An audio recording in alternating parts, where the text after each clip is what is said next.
Çok korkunç bir rüya gördüm. Bu rüyada seni kaybettim. Sadece bir rüyaydı. Korkma, buradayım, yanındayım.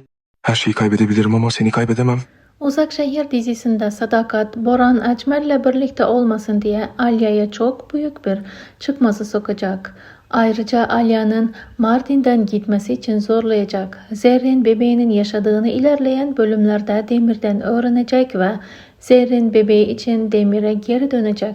Doktor Yalçın ve Şahin birkaç bölüm içinde karşı karşıya gelecekler.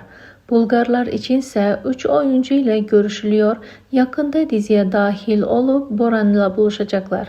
Cihan ve Alya ise sezon bitmeden ihtişamlı bir düğünle tekrar evlenecekler, fakat ilk önce Alya'nın Boran'dan boşanması gerekiyor.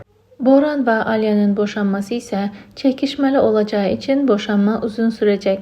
Öte yandansa Cihan'ın Pakize'yi Kadir'e isteyeceğini söylemiştik ve bu olay da gerçekleşecek. Eğer bir değişiklik yapılmazsa Cihan, Kadir ve Pakize'nin tüm düğün masraflarını karşılayacak. Yeni bölümde Cihan ve Alya çifti için güzel sahneler çekiliyor.